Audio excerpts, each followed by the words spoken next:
ফেব্রুয়ারি মাসে যে জাতীয় সংসদ নির্বাচন অনুষ্ঠিত হবে সেই জাতীয় সংসদ অনুষ্ঠানকে অর্থবহ, নিরপেক্ষ, সকলের কাছে গ্রহণযোগ্য করে তোলার জন্য এই মুহূর্ত থেকে যেটা প্রয়োজন হচ্ছে অন্তর্বর্তীকালীন সরকারকে এখন কেয়ারটেকার গভর্নমেন্টের আদলে নিতে হবে।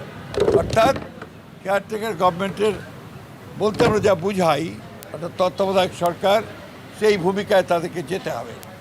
সেই জন্য প্রথমেই যে বিষয়টির প্রয়োজন হবে তা হচ্ছে প্রশাসনকে পুরোপুরিভাবে নিরপেক্ষ একটা ধারণা জনগণের মধ্যে তৈরি করতে হবে।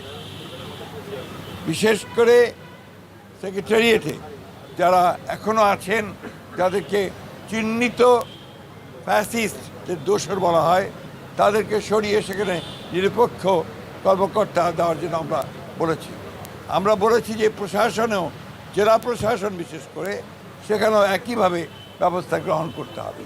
এবং আমরা কিছু কিছু কথা বলে এসেছি যেগুলো আমরা মনে করেছি যে তারা এখনও সেই পুরনো সরকারের, ফ্যাসিস্ট সরকারের স্বার্থ পূরণ করছে, তাদেরকে অপসারণের কথা আমরা বলেছি।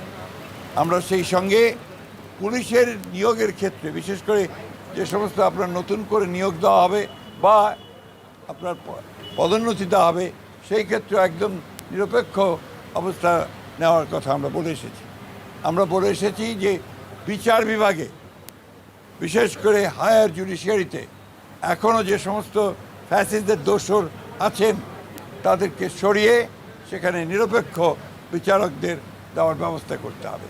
যদিও এটা জুডিশিয়ারি ব্যাপার, তারপর প্রধান উপদেষ্টা যেহেতু সব কিছু দায়িত্বে আছেন, তার কাছে আমরা আমাদের সেই কনসার্নগুলো জানিয়ে এসেছি।